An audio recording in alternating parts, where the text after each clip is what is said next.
Bonjour à toutes et tous, vous écoutez First Print, votre podcast comics préféré pour une nouvelle émission du format Back Issues. C'est dans ces podcasts que l'on se retrouve avec l'ami Corentin. Hello. Pour vous parler de comics qu'on a lus. Alors une fois qu'on les a lus, eh bien on se réunit donc avec nos micros pour vous dire si on a aimé ou pas notre lecture, si on vous la recommande ou pas, mais surtout en discutant de pourquoi on aurait aimé ou pas. Et ça fait 3 fois que je dis ou pas. Ou pas. C'est ou pas. Comme le marsupilami. Exactement. Oui. Voilà, nous avons les références. Nous sommes cultivés, comme vous l'avez entendu. Je pense que là, vous êtes vraiment dit, waouh. Franquin quand même, merde. Voilà, quand même. Ils connaissent la BD franco-belge aussi. C'est incroyable ce qui se passe dans mes oreilles. Spirou, Fantasio. Les idées noires. C'est Cotine. Les idées noires, Franquin, pour moi. Ouais. Pour moi, c'est ça. Oui. Pas son truc le plus Gaston connu. Lagaffe aussi, c'est bien. Oui, mais je préfère les trucs de suicidaires dépressifs, maniaco-dépressifs. Ça tombe bien. Bah oui. Alors je sais pas si on aura un petit peu de ça dans quand même. dans cette émission, puisqu'on va parler donc de 3 titres. Là pour le coup, il y a 3 titres indés. Il y aura pas de super-héros dans ce podcast. Et on va commencer alors avec un monsieur que d'habitude quand on parle de comics, en général quand on est lecteur de comics, on n'aime pas trop ce monsieur. Et je parle pas d'Emmanuel Macron, hein, même si c'est aussi le cas, mais de Frédéric Wertham, Corentin, puisque on va vous parler de La balle perdue était d'une gratuité. Ouais, bah j'ai envie de dire, vu les douilles qu'il nous met, je pense qu'il peut s'en prendre quelques-unes également. Ce sera de Bonne Guerre, mais donc on va vous parler d'un album qui s'appelle donc alors en anglais c'était Dr. Worthless, puisque c'était un jeu de mots sur le nom de famille de ce monsieur, donc Frédéric Wertham, et Worthless qui veut dire qui ne sert à rien, en gros, qui n'a aucune valeur, mais c'est intraduisible concrètement. Donc ça s'appelle en français Dr. Wertham, l'homme qui étudia les tueurs en série et entre parenthèses et faillit tuer la bande dessinée, et qui revient donc sur ce fameux personnage qui est à l'origine de l'ouvrage La séduction des innocents, et qui dans les années 50 de mémoire a donc écrit ce pamphlet contre les comics, qu'il accusait d'être grosso modo les jeux vidéo de notre époque, c'est-à-dire qu'ils pervertissaient la jeunesse, qu'ils étaient à l'origine surtout des comportements violents chez les jeunes et par extension dans la société, et donc il fallait tout simplement les brûler si on ne voulait pas que la violence se propage dans la société, ce qui a mené ensuite à l'ensemble des maisons d'édition à créer ce qu'on appelle le Comics Code Authority,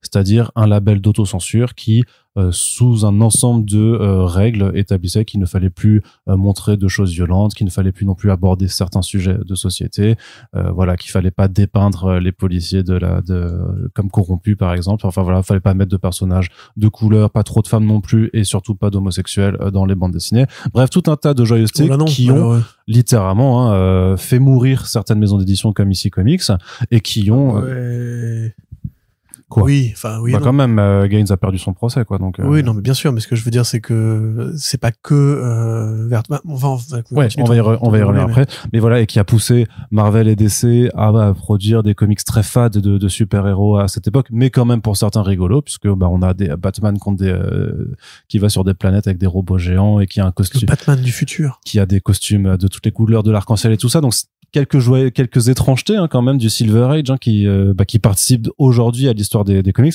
mais donc le Dr. Wertham c'était pas un vieux réac qui avait quelque chose contre la bande dessinée, et c'est ce que justement la bande dessinée Dr. Wertham propose de regarder, et notamment en fait comment il est passé en fait de l'étude des tueurs en série à la bande dessinée. C'est pas un lien qui est forcément très évident à faire, mais donc c'est une BD qui l'explique. C'est fait par Harold Schechter et Eric Powell qu'on avait retrouvé déjà chez Delcourt sur Ed Gein. C'était Autopsie d'un tueur en série, le titre en VF, c'était en anglais c'était Did you know what Ed Gein done? Did you see, je crois, plutôt. Peut-être. Did You See What Ed Gein Done, qui était super, qui était un travail assez magnifique de true crime en fait. On avait pu interroger Eric Powell à ce sujet, et donc quand il nous avait dit que sa prochaine BD ce serait sur le Dr. Wertham, moi j'étais ultra saucé, puisque voilà, c'est quand même une figure très importante de la culture comics, forcément décriée pour La séduction des innocents et pour le Comics Code Authority, mais justement de voir son lien aussi avec de découvrir d'autres pans de sa vie qu'on connaît pas forcément en dehors de son rapport à la bande dessinée. Moi, c'était quelque chose qui m'enthousiasmait de fou. Quel ne fut donc pas un peu mon désarroi de me retrouver plus avec une page Wikipédia illustrée plutôt qu'une réelle bande dessinée. Moi, c'est mon ressenti vraiment quand je l'ai lu, quoi. C'est que autant c'est hyper intéressant et hyper riche dans ce qu'on apprend vraiment sur le Dr Vertam, autant en termes de pure narration, je trouve que Eric Powell là a fait quelque chose qui est même à l'inverse total en fait de ce qu'était Ed Gein. Je sais pas si c'est un peu ton ressenti aussi, mais j'aimerais en discuter avec toi, Corentin. Je vois ce que tu veux dire. C'est vrai que c'est plus c'est plus du roman illustré ou du roman biographique, du documentaire, illustré, de la biographie illustrée, ouais. De fait, Schechter lui-même vient de ça, en fait. Oui. Il écrit des vrais bouquins documentaires. Sans images sur les vrais tueurs en série. Il fait des podcasts. C'est le fait d'écrire un texte entier, après de l'envoyer à un artiste pour le compléter, c'est pas quelque chose qui lui est étranger. Après, moi, ça m'a pas tant gêné que ça, en fait, pour tout te dire. À part dans la dernière partie, où je trouve, en fait, que Powell aurait pu se faire plus plaisir, parce que c'est dans la dernière partie, donc le dernier chapitre, on va dire que c'est découpé en 3 grands chapitres, pour synthétiser un peu, le dernier étant évidemment le rapport à la bande dessinée et l'influence de Vertam sur ce milieu-là. Je pense que Powell aurait pu plus s'amuser à présenter ça comme de la pure bande dessinée, justement, et qu'ils auraient dû trouver une façon de jouer sur les formats, dans le sens où c'est un mec qui a eu une influence sur les comics, donc autant raconter cette histoire-là plus comme un comics, et il le fait un peu. Il reprend des planches de la narration des comics de ici, effectivement. C'est assez documenté d'ailleurs de ce point de vue-là. C'est ici des vraies couvertures, des vrais exemples. Enfin, c'est un vrai travail de biographe. Néanmoins, effectivement, dans la forme, c'est très classique. C'est-à-dire que tu vas avoir un texte et une image qui va te représenter les pensées de ce personnage-là, ou les actions, ou les crimes, ou les faits, avec le côté très froid et très très organique de Powell, qui moi marche bien. En fait, j'ai bien aimé cet album. Après, tu voulais continuer, mais non, vas-y, moi je ne l'ai pas mal aimé, hein. Clairement, c'est une lecture qui est enrichissante et qui formellement est plaisante à lire, parce que oui, effectivement, le dessin de Powell, il est toujours dans cette approche très photoréaliste, hein, qu'il avait déjà sur Ed Gein. Donc c'est assez différent quand même du trait plus cartoony de The Goon par exemple, mais donc c'est quelque chose qui est très très agréable à lire en tant que tel. Il y a vraiment pas de fausses notes majeures d'un point de vue purement technique. Après, c'est juste qu'en termes de séquentialité et de narration, c'est à mon sens beaucoup plus figé que le précédent album, et c'est pour ça que moi je m'attendais à quelque chose d'aussi entraînant en fait. Ouais. Alors peut-être que Vertam effectivement n'a pas de commis de crime atroce et que du coup il a pas que l'on sache et qu'il avait pas une mère horrible et qu'il a pas eu l'enfance qu'il a eu. Mais donc forcément, en fait, il y avait peut-être moins de choses plus difficile de rendre oui, il y avait peut-être moins de choses à mettre. Le récit particulier d'un psychopathe X qu'on comprend dans toute sa vie, sa globalité et tout, que un truc qui justement a cette vocation plus historiographique. C'est de la BD historique, hein, de toute façon, il y a pas de doute là-dessus. Néanmoins, je te trouve un peu dur, je sais pas, moi personnellement, c'est vrai que on est fan de comics, mais on n'est pas non plus obligé de tout connaître. Moi, la vie de Frédéric Vertam, je la connaissais absolument pas.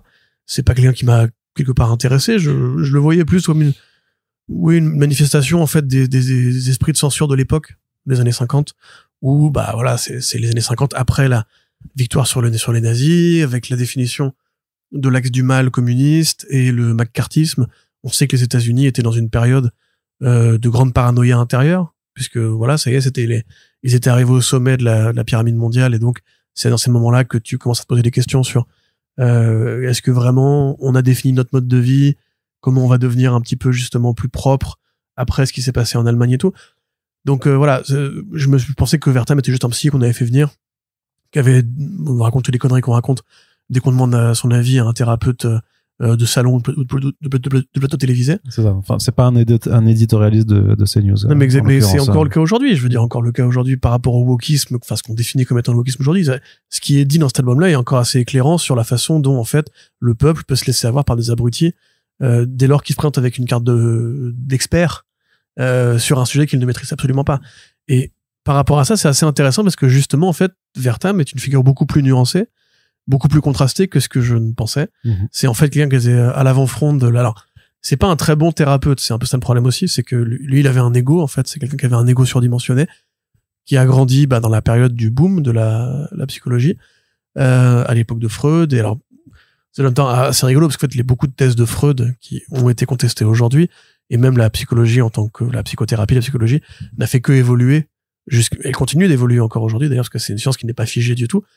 mais pourtant tu vois qu'il y avait déjà quelque part un peu pas des gatekeepers, mais tu sais, des vrais experts, des vraies autorités, des vrais scientifiques du cerveau, de l'esprit humain, dans lesquels lui justement voulait s'inscrire, et sans l'ascendant de ses pairs, puisque tout le monde considérait qu'en fait c'était un peu un arriviste, quoi, c'était un peu un minable. Et pourtant il était pas mal intentionné, c'est-à-dire que c'était quelqu'un qui avait vraiment envie de participer à l'amélioration de la société. Et justement, par exemple, dans une période qui était autrement plus carcérale, autrement plus autoritaire, lui disait, mais ça sert à rien d'envoyer un fou, ce qu'on définit comme un fou, en prison ou sur la chaise électrique, puisque lui déjà ne se rend pas compte de ce qu'il fait, il n'a pas de notion du bien et du mal. Si on pouvait l'étudier et comprendre comment il en est arrivé là, on pourrait peut-être essayer d'empêcher que ça arrive à nouveau. Et ça, c'est pareil, c'est des trucs qui sont encore assez contemporains, je trouve, par rapport à cette notion de la sanction doit en fait être équitable au crime, être proportionnelle au crime, alors que en fait non, tu résous pas une société en étant plus dur, plus méchant, plus autoritaire, plus violent, plus carcéral, etc. Et même, je trouve que Wertham, parce que tout ça est factuel, hein, tout ce qui est dit dedans, les citations qui sont données, les combats qui sont menés sont très avant-gardistes. Enfin, faut se dire que c'est les États-Unis des années 20, 30, dans lesquels lui, il a évolué. À l'époque, on considère encore que l'homosexualité est une maladie mentale. Il y a un témoignage qui est assez touchant, d'ailleurs, où quelqu'un qui se définit lui-même comme un fou, parce qu'en fait, il désire d'autres hommes, et il a des penchants masochistes, lui écrit et lui dit, je pense que je suis fou, est-ce que vous pourriez m'aider? Et ça, c'est assez vibrant, je trouve, et vraiment des trucs de vraie psychologie qui viennent de Ed Gein, en fait, et tu comprends que ça va être un petit peu le sujet, cette espèce de série qu'il fait avec Schechter, qui est plus que le côté brutal et bresson, le côté, voilà les États-Unis, comment ils étaient à l'époque, et en fait, voilà comment naissent un peu ce qu'on qualifie de nous de monstres dans le présent. Si vous avez vu la série Mindhunter de Fincher, qui pareillement d'ailleurs est basée sur des vraies recherches qu'a vraiment mené le FBI sur l'apparition et les troubles de la psychopathologie, c'est souvent lié justement à une homosexualité refoulée par des parents violents, par une société qui laisse pas la place d'exprimer des alternatives par rapport au côté justement tu vas être un homme viril, blanc, fort, autoritaire, etc. Pareil, le rôle de la mère aussi, le rôle des punitions, des châtiments corporels. Enfin, il y a plein de trucs qui sont super intéressants, je trouve, qui sont dans ce album canalisés, alors qu'au départ, tu es là quand même plus pour savoir pourquoi ce connard pensait que ici Comics c'était dangereux pour les gamins. Même le côté, c'était un antiraciste d'avant-garde. Il a monté une clinique pour les noirs pauvres qui n'avaient pas les moyens de se... Ah ouais. Ouais, alors après, pareil, je pense que c'est super intéressant parce que Schechter veut pas en faire un héros non plus. Il dit, c'était une initiative qu'il y a eu lieu à ce moment-là. C'était pas la première. Il y avait d'autres initiatives avant, dont une en parallèle qui a très bien marché. Mais c'est vrai que si on veut prendre Wertham ex nihilo, dans son ensemble, voilà. En fait. Non, il avait quand même essayé justement de faire ce truc-là. Oui, c'est ça qui est intéressant, c'est que c'est pas un album à charge en fait. Et à l'inverse, comme tu dis, c'est pas un album qui essaie de dire oui, vous le connaissez que pour le Comics Code, mais attendez, regardez tout ce qu'il a fait à côté, c'était bien, parce que même si il a regretté quelque part. Oui, non, mais on voit on voit dans son parcours que même si il y a des choses qu'on peut qualifier de mal ou qu'on peut qualifier de bien, on voit que c'était quand même très motivé effectivement par une sorte de frustration professionnelle qu'il a habité toute sa vie, parce qu'il n'était pas considéré de ses collègues. Pas forcément parce qu'il était pas bon, mais parce qu'il est d'origine allemande et qu'il y avait une forme aussi de mépris pour les gens qui venaient d'Europe en fait, dans le milieu professionnel. Oui, puis c'était un peu un fouille-merde aussi a priori. Oui. Il cherchait à être mis en avant dans la presse, dans la fiction, parce qu'apparemment c'était un vrai amoureux des arts. Sa femme était sculptrice, je savais pas ça. Et du coup, il avait vraiment ce côté. Il aurait bien aimé être auteur aussi de fiction à succès, quoi. Voilà, donc un ego très dimensionné et qui n'a pas su combler et ce qui l'a poussé aussi à faire tout un tas de choses pour être connu. Mais comme tu le dis aussi, oui, il y a des travaux qui étaient importants et il y a même les 2 premiers tiers de l'album où il va à la rencontre effectivement je voulais en parler. de criminels, où il s'entretient avec eux, ce qui est pour essayer de déterminer en fait les mécanismes qui déclenchent les comportements violents dans la société. Et sans les juger justement comme on devrait faire un vrai thérapeute qui parle avec des psychopathes, c'est justement en essayant d'aller chercher le pourquoi, le fondement. Et c'est là qu'on reconnecte avec justement pour moi la réussite de Ed Gein, qui était justement le fait de laisser Powell, qui est un mec qui fondamentalement s'intéresse au bizarre, et au genre The Goon, c'est aussi une exploration de l'Amérique profonde dans ce côté un peu violent, dans ce côté un peu cruel, dans ce côté un peu monstrueux, c'est les monstres en fait qui font beaucoup de sa bibliographie. C'est là que c'est un enfant de Mignola de toute façon. Mais lui justement les monstres du réel, je trouve qu'il arrive très bien à les dessiner, et le loup-garou, parce qu'en fait il y a une sorte de narration croisée. On va suivre le loup-garou qui est donc un vrai tueur en série de la vraie vie, qui aurait buté plus de 100 gamins selon ses propres dires, et à côté la carrière de Vertam, et c'est au moment où elles se croisent que Vertam explose sur la scène publique, puisqu'il devient le porte-parole justement du côté il faut pas le faire tuer lui, alors qu'évidemment dans les faits t'as envie de dire si c'est un mec très dangereux, il faut pas qu'il sorte de prison, il faut le faire cramer parce que il est trop fou pour être laissé en liberté. Et en fait le loup-garou lui-même est un vilain, c'est pas un vilain mais c'est horrible. Enfin, ce personnage-là il est terrifiant, je trouve vraiment, quand tu dis que ça existe dans la vraie vie, masochiste, pédophile, pareil, guerre refoulée, cannibale.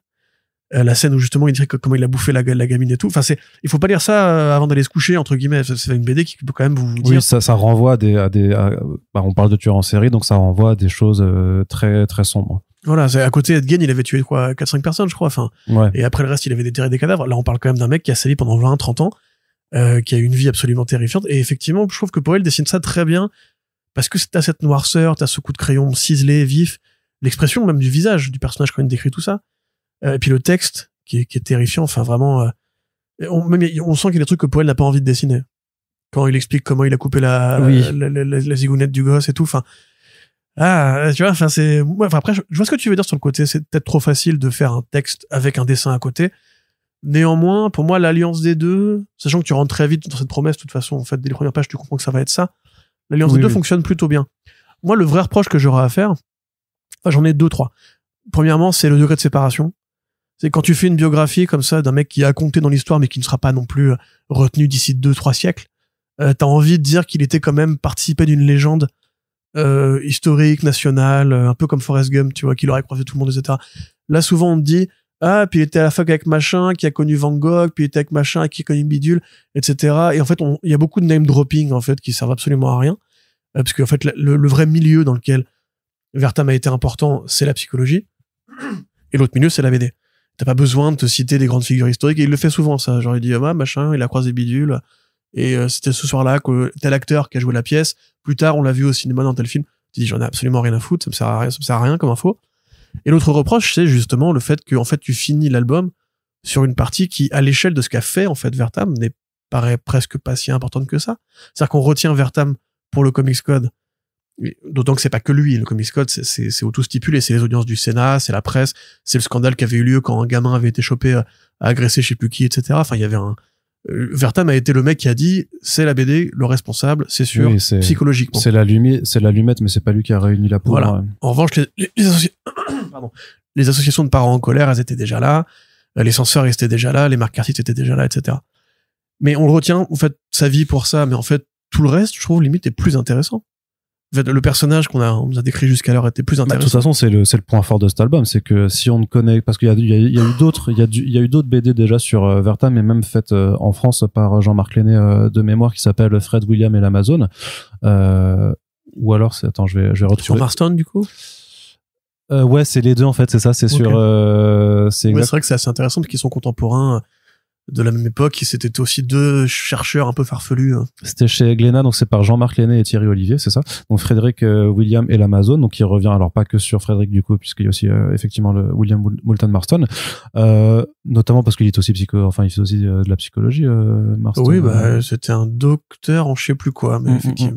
Mais donc voilà, donc il y a déjà eu des bouquins vraiment sur le côté purement comics de Vertam, mais c'est vrai que le point fort, je disais, de cet album, c'est que c'est tout le reste, en fait. Et ce qui, heureusement, quelque part, peut-être constitue, en fait, la plus grosse partie de l'ouvrage. Oui. C'est que vraiment, quand on le lit, je pense que pour la majorité des gens qui nous écoutent, ils vont ressortir avec, beaucoup de connaissances en plus, en Carrément. fait. Vraiment. Carrément. Mais honnêtement, même, je dis, si vous vous intéressez pas forcément au milieu de la BD, mais juste, ce thème, en fait, du true crime. Alors, c'est un terme qui est un peu idiot, parce que true crime, c'est quoi? C'est les tueurs en série du monde réel. C'est devenu un genre de podcast qui est devenu un qualificatif, mais si vous vous intéressez simplement au sujet des tueurs en série, il y a vraiment de quoi manger dans cet album. Et par rapport à ce que tu disais, surtout sur le côté texte, je trouve que le dernier chapitre est vraiment très très très discursif. T'as vraiment d'énormes paragraphes pour très peu de dessins. Avec aussi des reprises d'articles, en fait, de coupures de presse, qui sont laissées telles quelles, et donc sur lesquelles, en fait, Powell dessine juste une page de journal, quoi. Tu sens que justement, c'est des gens qui aiment bien refaire des recherches, un peu comme Run, tu vois, pour sa BD sur le Dahlia Noir. Tu sens que c'est des gens qui ont aimé mais c'est l'inverse, quoi. C'est le parfait exemple de l'inverse total de ce qui a été fait, tu vois. Ce que je veux dire, c'est qu'ils ont aimé faire ces recherches, et que du coup, ils ont envie de les placer, de les caler, ils trouvent que chaque citation est intéressante, et t'as envie de dire que, encore une fois, c'est beaucoup de blabla, en fait, pour un truc qui paraît très mineur par rapport, justement, à la clinique moi, il aurait pu faire tout un album sur la clinique pour les Noirs de Harlem, tu vois. Je trouve ça beaucoup plus intéressant dans la vie de Vertam que juste avoir été le mec qu'on a appelé pour dire les BD vont rendre vos enfants fous, en fait. Mais bon, c'est une BD, donc forcément, il faut qu'elle interroge cette origine-là. Mais au global, à mon sens, ce bon album quand même. Honnêtement, j'ai bien kiffé.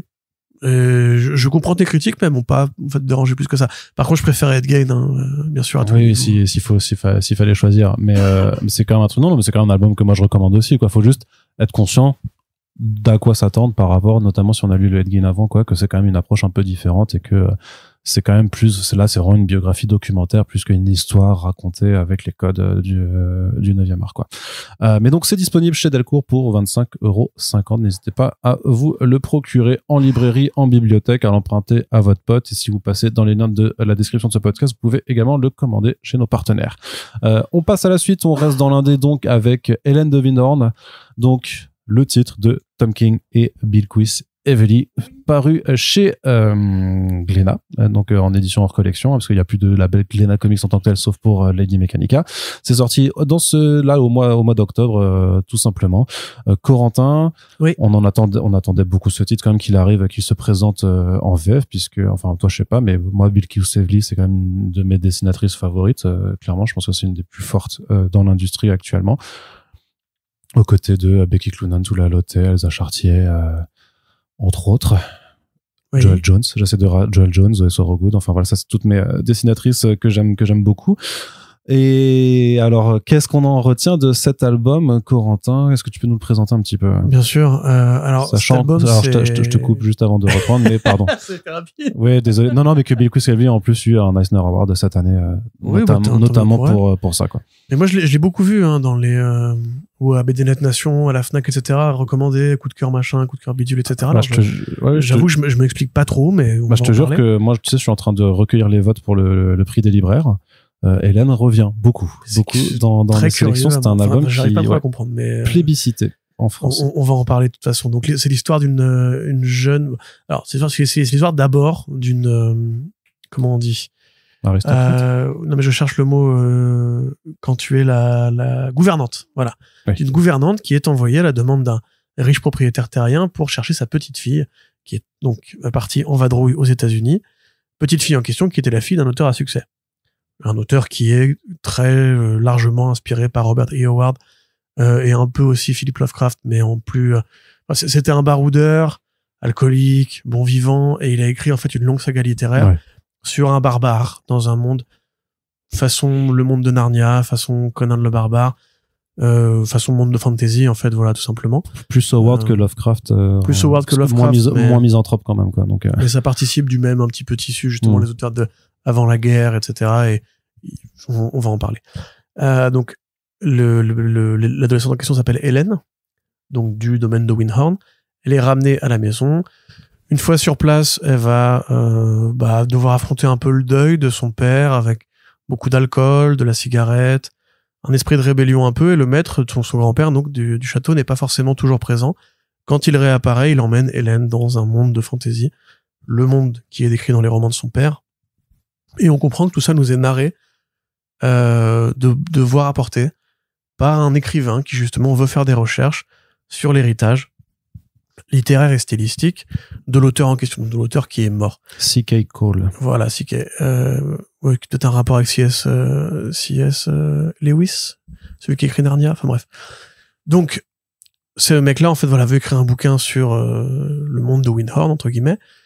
Il va interroger la gouvernante qui est devenue âgée, et régulièrement, en fait, à travers les chapitres, on voit un propos sur la passation, en fait, de ses propriétés intellectuelles et de ses imaginaires d'une certaine époque, qui sont un peu poussiéreux. C'est ce qu'on disait dans les front page par rapport à Buck Rogers, où Buck Rogers, évidemment, était très important pour la culture comic strip de l'époque, pour l'apparition de Flash Gordon, qui, indirectement, participera à l'apparition de Superman, qui a eu des comics ensuite, des sériels, des séries, des films et compagnie, mais qu'aujourd'hui, dans le présent, ça a un peu disparu.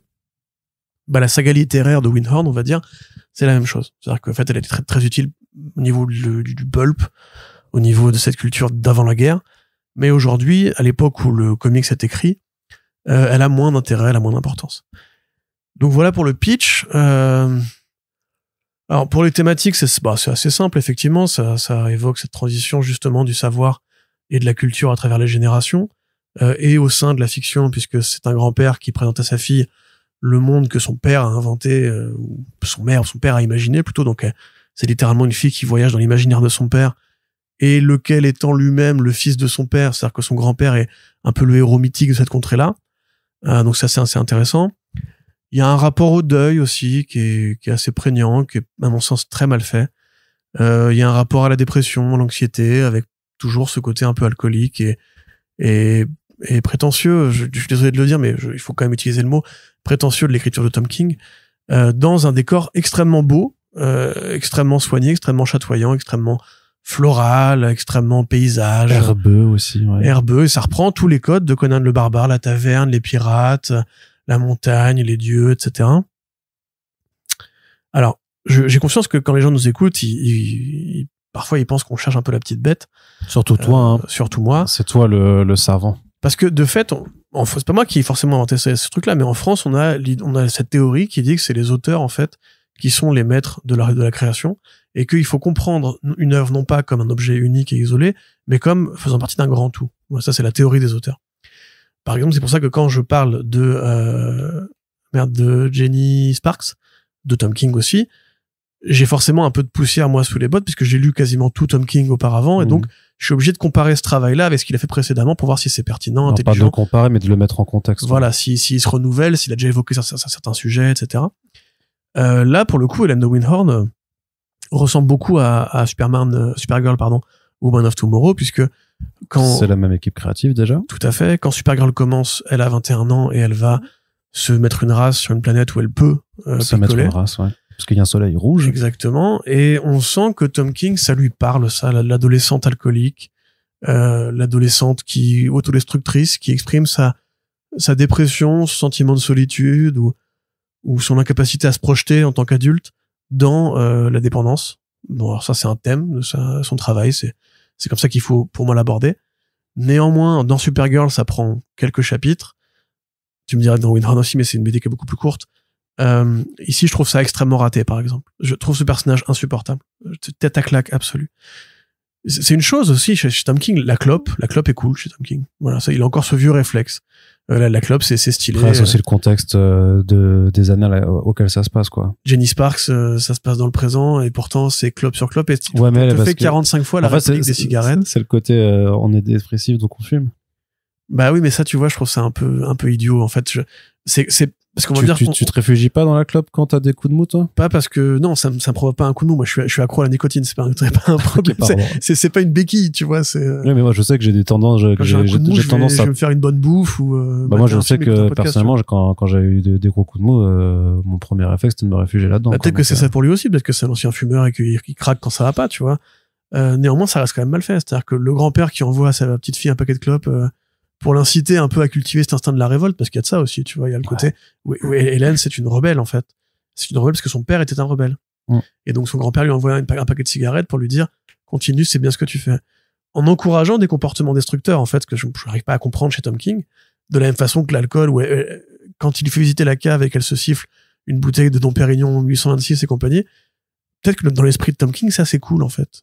Une gosse qui, en fait, a la bouteille facile, et se réveille dans un coin du château de tous les jours, comme si, entre guillemets, elle refusait d'entendre raison ou d'évoluer de ce point de vue-là, en envoyant chier sa gouvernante, en plus.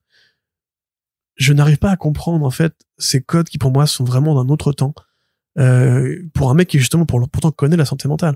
Je veux dire, il parle de suicide dans Mr. Miracle, il en parle beaucoup mieux que ce qui en est fait là. Et la résolution qui est trouvée, qui est de dire, en fait, c'est normal que tu te sentes pas à ta place dans ce monde-là, parce que tu n'es pas de ce monde-là. En fait, ton père a écrit ses bouquins parce que lui-même vient de ce monde-là, et moi-même, je viens de ce monde-là. Nous sommes des héros légendaires, qui appartenons à un grand tissu romantique et épique. Je ne comprends pas ce que ça me raconte. J'ai l'impression qu'on a essayé de greffer, en fait, un scénariste qui voulait rendre hommage à Conan le Barbare et à Robert E. Howard, et un scénariste qui voulait faire Léo de Hurlevent, qui voulait faire un bouquin des sœurs Brontë, et qui voulait faire du Jane Austen, en fait, parce qu'il y a de ça aussi, c'est très littéraire, la narration te parle avec ce... Alors en plus, moi, je l'ai lu en VO, mais ce vieil anglais, qui est très emprunté malheureusement, mais ce vieil anglais de la gouvernante qui, en fait, décrit l'éducation sentimentale et romantique de la jeune femme. Et ça, en fait, c'est de la littérature du 19e, du 18e siècle britannique ou américaine quelque part, mais sur ce côté, la petite bourgeoisie qui grandit dans son château, les jeunes femmes qui justement n'arrivent pas à trouver forcément leur place en tant qu'adultes et compagnie. Et Bill Quist en parle justement de ça en expliquant que c'était un peu elle qui avait envie de dessiner ce genre de choses. D'où le fait que ce soit assez bien équilibré. T'as vraiment 3 numéros présents, 3 numéros futurs. Néanmoins, au global, moi je trouve ça extrêmement dissonant, mal rythmé. Je ne vois pas ce que les gens voient dans cette BD. En fait, je comprends pas. Pour moi, l'héroïne est insupportable. Le propos est au mieux bête. Ça commence. Il y a des oreilles qui vont siffler chez dans le sens où vraiment, après voilà, je donne mon avis. Hein, les gens vont pas être d'accord. Je sais pas si l'éditeur nous écoute. Mais l'éditeur, moi, c'est pas l'éditeur que je critique, c'est le scénariste. Je trouve le scénariste n'arrive pas à doser. Et c'est souvent le cas chez Tom King. J'ai l'impression qu'il y a une sorte de case de secours. En fait, quand il n'arrive pas à articuler exactement ce qu'il a envie de dire, il dit mais dans ce cas-là, ce que je vais faire, c'est que je vais charger la mule avec tel effet. Et c'est beaucoup un scénariste des effets. Tu vois, c'est comme, encore une fois, les dialogues qui ne se répondent pas, encore une fois, les plans fixes, les monologues, enfin, tout ce qu'il aime bien faire d'habitude. Là, pour le coup, je sais pas, c'est du Supergirl en raté, pour moi, vraiment. C'est, le personnage du grand-père, il est imbuvable. Les réponses mettent très longtemps à arriver. Quand elles arrivent, c'est tellement plat. Il y en a pas tellement. Ouais, enfin, il y a pas vraiment de grand mystère, il y a pas de grand chose à résoudre, il y a pas de péripéties, il y a pas vraiment de conflit. En fait, la résolution doit être douce parce que le dernier numéro est censé te dire, grosso modo, voilà l'histoire de ta famille, voilà pourquoi, comme ci, comme ça, comme tout. Mais t'as envie de dire qu'en fait, je m'en doutais un peu, déjà, pour commencer, mais surtout, qu'est-ce que vraiment tu retiens de cet album, à part les beaux dessins? Moi, j'ai retenu, grosso modo, ça m'a agacé pendant 3 numéros. Et quand ça commençait à ouvrir un peu les perspectives de cet univers-là, ça s'est arrêté directement. Et ça a été soutenu et porté par une allégorie sur le fait que dans le présent, tout le monde méprise ce comics alors qu'il a une histoire qui est, enfin, ces bouquins, alors qu'ils ont une histoire qui est riche, qui est belle, et qui parle justement de famille et de transition. En définitive, c'est très banal, tu vois. Enfin, après, je vais pas avoir l'air de monopoliser la parole. Arnaud, si tu n'es pas d'accord, n'hésite pas.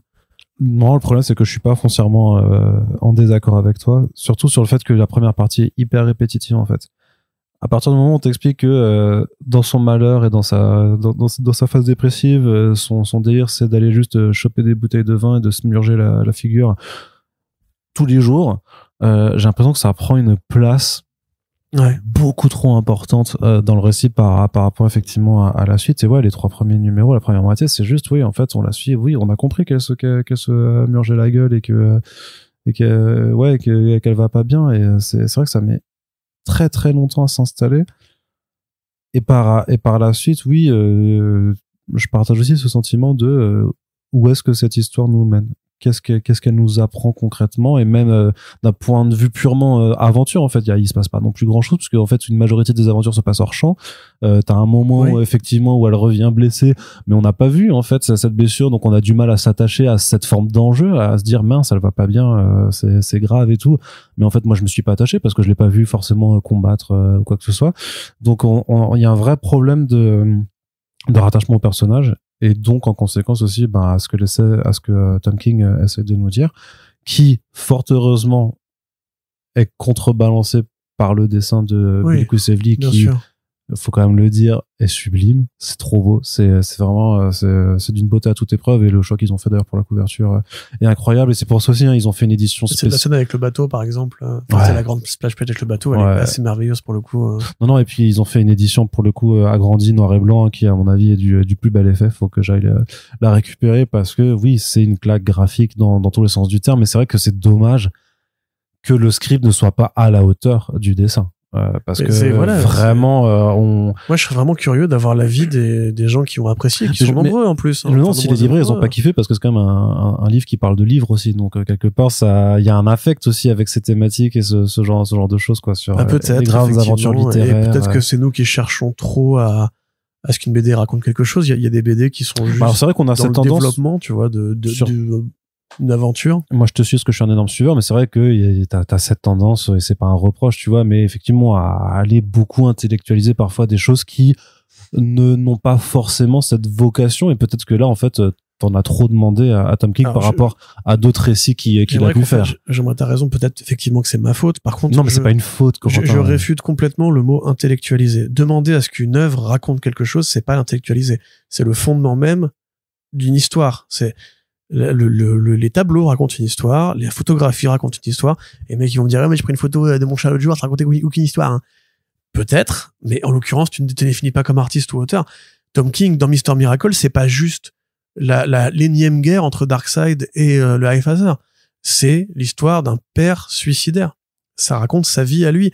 Tom King m'a habitué à ça. Et encore une fois, même Jenny Sparks, que je n'ai pas apprécié, il y a un propos, il y a un discours sur le présent, sur Trump, sur et même sentiment d'anxiété par même rapport l'absence de propos, aux horreurs qui arrivent, etc. Et même l'absence de propos est un propos, mais je dis intellectualiser, je pense que tu vois très bien de la démarche dans laquelle tu tends que je décris. Oui, bien sûr. Non, mais t'as raison. Il y a certainement des gens qui vont juste lire et qui vont dire, ah, putain, c'est d'un point A à un point B, le personnage a fait quelque chose, donc ça veut dire qu'il y a une histoire qui a été il y a une trajectoire, ouais. Mais néanmoins, c'est pas pour autant que c'est, entre guillemets, divertissant. Moi, je trouve pas ça divertissant. Tu vois, par exemple. Parce qu'il y a des BD qui sont du pur divertissement.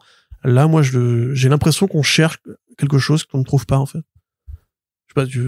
Non, je suis plutôt d'accord. Par contre, les dessins sont magnifiques, mais comme l'était déjà Supergirl, moi, voilà, à choisir, si je vous recommanderais de lire Supergirl ou One of Tomorrow, si vous voulez lire du Bill Lively et du Tom King, parce que c'était bien fait.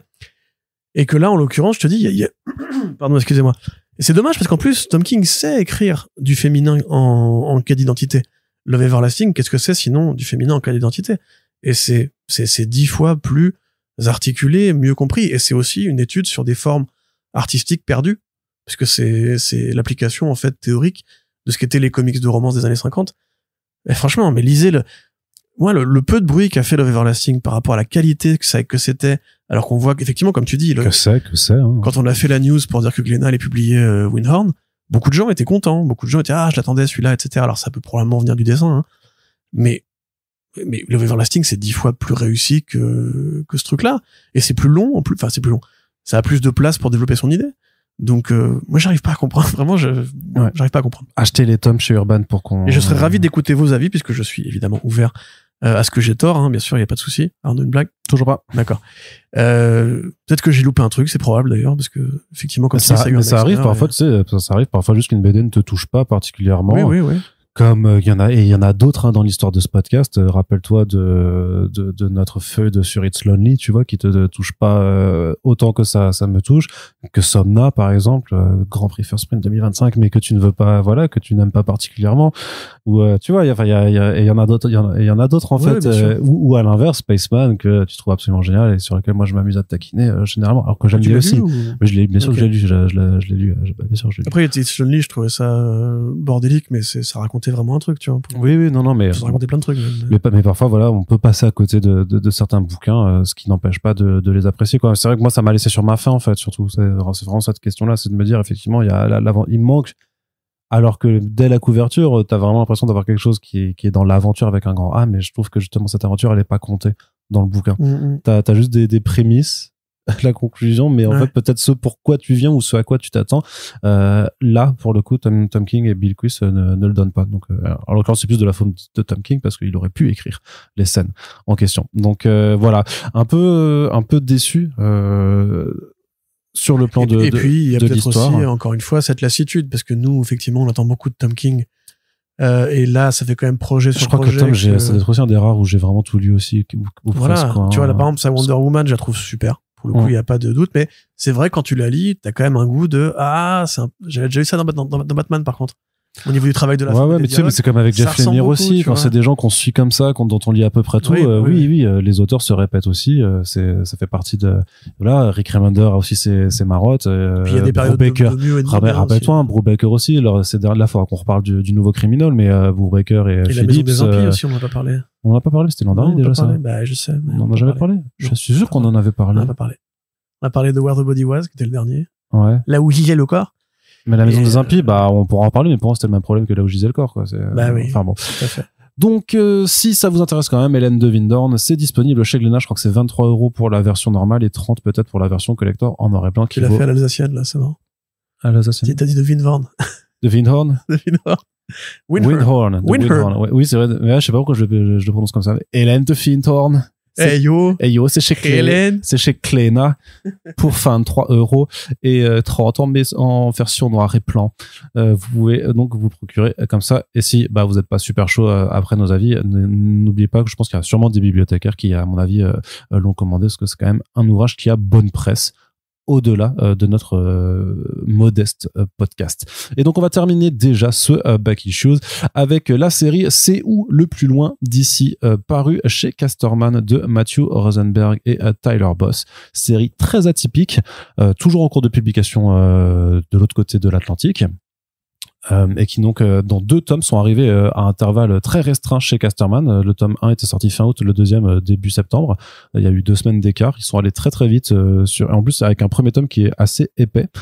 Corentin, est-ce que tu peux nous présenter un peu ce projet particulièrement rigolo, je dirais? Rigolo, je sais pas si c'est ce que ça me fait marrer. C'est une sorte de Sa Majesté les Mouches, avec beaucoup de questions qui sont encore sans réponse actuellement, donc c'est compliqué de définir exactement ce qui s'est passé, mais le monde tel que nous le connaissions n'est plus. Voilà, c'est-à-dire qu'il s'est passé quelque chose qui est évoqué dans le tome 2. En l'occurrence, on voit une scène avec un père qui trimballe ses gosses, mais des créatures sont arrivées, ont enlevé les adultes et ont relocalisé les enfants n'importe où ils pouvaient. Ils trouvent une petite ville, ils en foutent un dans un cinéma, un dans une garderie, un dans la cantine, un dans le machin, etc. Et ces enfants, en fait, vont être abandonnés à eux-mêmes. Alors, je sais pas quel est le terme en français pour le nom des personnages mystérieux, Arnaud Kikou. Pardon? Les créatures qui nourrissent les enfants, qui leur amènent les médicaments et tout, comment ils s'appellent en français? Attends, faut que je retrouve le bouquin, je vais te le dire. En tout cas, c'est les Strangers, du coup, en anglais. Donc c'est des créatures masquées, grandes, mystérieuses, on sait pas ce qu'elles veulent, ce qu'elles font, ni rien. Mais donc elles ont fait disparaître les adultes et proposé aux enfants de vivre dans des petites communautés séparées. Et quand vous devenez adulte, quand vous avez 18 ans, vous êtes chassé de la communauté et vous devez a priori disparaître ou mourir, on ne sait pas. Enfin, il y a beaucoup de mystères, c'est vraiment une série en forme de mystery box, très classique. Donc on va suivre effectivement une petite ville. Ça s'appelle Les Étrangers. Tout voilà, tout bonnement. On va suivre une petite ville dans laquelle différentes familles. Une famille, c'est des clans d'enfants, en fait, c'est des gangs d'enfants cohabitent plus ou moins pacifiquement, voire pas du tout pacifiquement, avec l'académie, qui est le groupe de héros principaux. Une des membres de l'académie est enceinte. Alors on sait pas trop ce qui s'est passé et tout, mais bon, elle a un peu les chenilles dans le tiroir. Une nuit, elle reçoit la visite d'un mec qui était devenu adulte et donc avait été foutu à la porte de la famille, qui revient inexplicablement. On sait pas ce qui se passe, son corps disparaît, et ensuite, l'héroïne qui était donc enceinte disparaît elle aussi. Voilà. Et donc les membres de l'académie vont se lancer à sa poursuite pour essayer de la retrouver, sachant que il y a une guerre entre les différentes familles d'enfants qui occupent ce territoire. Il y a des lois, il y a des codes. Le fait d'accueillir un adulte est interdit, le fait d'avoir une arme à feu est interdit, le fait de tuer un étranger est interdit. Et comme l'académie brise beaucoup de ces règles, ils se retrouvent comme des parias, pris pour cible par toutes les autres familles, sachant que chaque famille a son code graphique, son code esthétique. C'est vraiment comme des gangs, en fait. C'est comme les Bloods et les Crips. Vous avez une famille qui va porter des masques de cochon, et des costards cravates. Vous avez une famille qui va être la famille du cirque. Donc eux, voilà, c'est, du cirque, de la fête foraine. Donc voilà, c'est une famille comment on dit déjà? De forains. Vous avez une famille qui va être plutôt les vieux, qui vivent dans la maison de retraite. Alors c'est des enfants, mais ils se déguisent en vieux, et ils parlent comme des vieux, etc. Il y a la famille du magasin aussi, voilà. Donc, et c'est assez coloré, c'est assez foutraque, c'est assez barge. C'est vraiment barge, pour le coup, comme BD. Là, déjà, juste, je sais pas si vous avez tout compris au descriptif que je viens de faire, parce que c'est assez compliqué à saisir à l'oral. Mais c'est du Tyler Boss, en fait. Alors, c'est pas que du Tyler Boss, parce qu'il y a aussi Rosenberg au scénario. Mais Tyler Boss, il a toujours fait, en fait, ce genre de projet complètement fou. Dans son style, il est assez proche de Shaky Kane. En fait, si vous connaissez le dessinateur Shaky Kane, qu'on peut considérer comme l'un des héritiers indirects de Geoff Darrow ou de Peter Milligan et Duncan Fegredo, Brandon McCarthy, dans le sens où il fait beaucoup de BD très déconstruites, très surréalistes, très inspirées par les codes en général du genre, pas forcément par des œuvres précises, mais par les codes du genre. C'est les détectives, les dinosaures, le Mad Max-like, etc. Là, c'est pareil, c'est-à-dire que c'est un peu un Sa Majesté les Mouches qui aurait croisé les guerriers de New York, qui s'appelle en anglais le film de Walter Hill. Tu m'aides pas du tout, là. Non, mais me pose pas des questions cinéma aussi. Surtout sur des trucs pointus, là. Can you dig it? Mais comment il s'appelle ce film? C'est quoi, c'est les guerriers de New York? Les guerriers de New York? Oui, c'est Walter Hill. Warriors? The Warriors, merci. C'est ça? Exactement. Très inspiré par The Warriors. Pas mal. C'est bien, Arnaud. Enfin, j'ai dit Road Warriors, du coup, mais non, ça, The Warriors. Ça, c'est Mad Max, les Road Warriors. Où il y a des petites bandes d'adolescents, en fait, dans The Warriors qui sont des gangs, en fait, et qui ont chacun leur code couleur et leur nom. Ouais, mais je croiserais ça avec le prisonnier, pour le côté vraiment ultra weird. Il y a un peu de ça aussi. De l'univers, en fait. Il y a un peu de ça. C'est-à-dire que c'est un univers où il y a aucune réponse. On sait même pas si on aura une, d'ailleurs, à la fin. Parce que la série est toujours en pause actuellement. Enfin, il n'y a pas de nouveau numéro qui est sorti depuis quelques temps, quoi. Oui, après, on est au 22, je crois, en VO. Donc, on est plus loin que le tome 2, là. Si je dis pas de bêtises. Il y a le tome 3 qui arrive en janvier déjà, hein, chez Casterman. Okay. Donc, vraiment, ils ont un rythme qui est très soutenu. Mais donc voilà, c'est assez particulier parce qu'en plus, le dessin de Boss, qui a toujours été pareil connu pour utiliser la forme, c'est un artiste très formaliste, hein. C'est-à-dire que c'est un peu du David Aja qui voudrait faire du Shaky Kane. C'est pas très clair si je dis ça comme ça, mais c'est assez réaliste dans les contours, les postures et tout. Il y a même un côté un peu du dessin de Bendis au début, quand Bendis dessinait des BD, dans le sens où c'est très numérique, mais volontairement fait à l'ancienne. Ça assume ses défauts, ça assume ses répétitions, ses réutilisations de cases, parce que ça participe de l'atmosphère générale, en fait. Et Tyler Boss, c'est aussi un grand fan de David Lynch. C'est assez connu. Genre, il a fait une BD, Dead Dog Bite, qui est un hommage extrêmement énervé à Twin Peaks. Et Dead Dog Bite, c'est pareil. C'est bizarre, c'est insaisissable. En l'occurrence, c'est plus compréhensible parce que c'est plus court. Mais il y a toujours ce côté un peu, passage à l'âge adulte, dans un univers très anormal, où on n'a pas forcément envie de te prendre par la main, presque un peu Silent Hillien par moment. Donc là, en l'occurrence, ça ne fait pas peur, hein, ceci étant, mais il y a ce décalage. Il y a quand même des passages un peu dérangeants. Pas exagérer non plus, mais là, il y a vraiment ce décalage entre un dessin qui fait absurde, qui fait BD comique, qui fait BD parodique, limite fantagraphique dans l'idée, avec un propos, effectivement, de façon Damon Lindelof. C'est-à-dire où sont passés les adultes, qui sont les créatures qui prennent soin de nous, qu'est-ce qui se passe si on en tue une, où est-ce qu'on va, c'est quoi les familles, c'est quoi leur histoire, c'est quoi ce monde, en fait, qui ne donne aucune information. Et de ce point de vue-là, je trouve ça assez bien raconté, dans le sens où déjà, c'est drôle, c'est rythmé, c'est assez saisissant, il y a une vraie atmosphère qui t'emporte, en fait, t'as envie de savoir la suite, simplement. T'as ce côté aussi un peu de John Hughes dans l'écriture des personnages, enfin, c'est vraiment du Breakfast Club au niveau des caractères des uns et des autres, dans cette impression, effectivement, d'aller scruter la vérité de la vie adolescente, particulièrement en plus dans un monde où ils peuvent pas être adultes, parce qu'une fois qu'ils sont adultes, on les bazarde. Mais c'est pareil, ça vient de quelque part, ça, le fait, tu sais, quand t'es adulte, on te fout à la porte du truc, et il y a une autre fiction qui faisait ça, j'arrive pas à retrouver de tête, mais bref. Donc, voilà. Les costumes sont très bien faits. Enfin, il y a vraiment un vrai univers graphique, hein. Je veux dire, chaque famille a sa propre petite scénette. Ceux du magasin, qui s'appellent tous David, sont absolument glaçants. Effectivement, le fait que ce soit des gamins qui ont des dieux, et eux, ils vénèrent les vinyles. Et ça, c'est très commun dans l'écriture de Rosenberg. Il y a toujours ce côté un petit peu aussi musical, punk rock un peu. Ouais. Ils ont fait des éditions collector avec des vinyles aux États-Unis pour la publication originale. Et je pense que ça reprend beaucoup de l'illustration justement de certaines pochettes d'albums. Et on voit des petites références, hein, par-ci par-là, avec des dessins très plats et en même temps très très mobiles. Enfin, à mon sens, c'est vraiment de la bonne cam. Je parle un peu tout seul là, mais j'aurais du mal à te dire pareil ce que ça essaie de nous raconter, parce que le côté Sa Majesté les Mouches, on l'a vu des millions de fois. Enfin, Jeff Lemire, il l'a fait plein de fois, etc. Mais vas-y. Non, mais pour aller dans ton sens, en fait, ce qui, même si on a déjà vu des trucs comme Sa Majesté des Mouches, en fait, ce qui détonne vraiment, c'est les personnages l'univers en question et le côté, enfin, le chara design fou de Tyler Boss, enfin, le fait qu'il y a que des bizarreries à chaque coin de page. Ouais.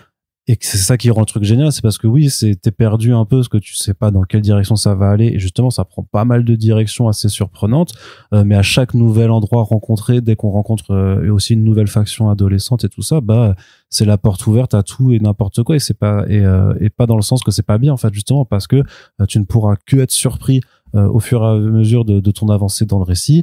Moi, je trouve qu'il y a quand même des trucs bizarreries enfin, des trucs bizarres dans le sens un peu inquiétant aussi. Enfin, les Strangers, t'as le côté avec cette famille là, enfin, cette fausse famille des gens qui sont passés pour des adultes et qui, avec des étrangers qui vivent dans le coin aussi, enfin, et leur lien avec ces créatures là, tu te demandes que ça fait quelque chose d'hyper chelou. Tu vois bien qu'il y a des gens qui sont très très mal intentionnés. Il y a des scènes qui, ça à la fête foraine, ça vire au gros what the fuck aussi. Enfin, et c'est génial, en fait, à suivre. Il y a un truc avec la mort aussi qui est, c'est très froid aussi. C'est très, tu vois, celui qui se fait noyer, par exemple. En plus, avec le dessin de Boss qui est déjà assez déroutant parce qu'il y a toujours une mise à distance. Ouais. Il y avait un côté, c'est la mort a pas vraiment d'emprise. Tu vois, c'est, bon, bah, il est mort. Et c'est terminé. Même le groupe de héros se disloque très vite, en fait. Là, dans le tome 2, il y a davantage d'éléments de contexte.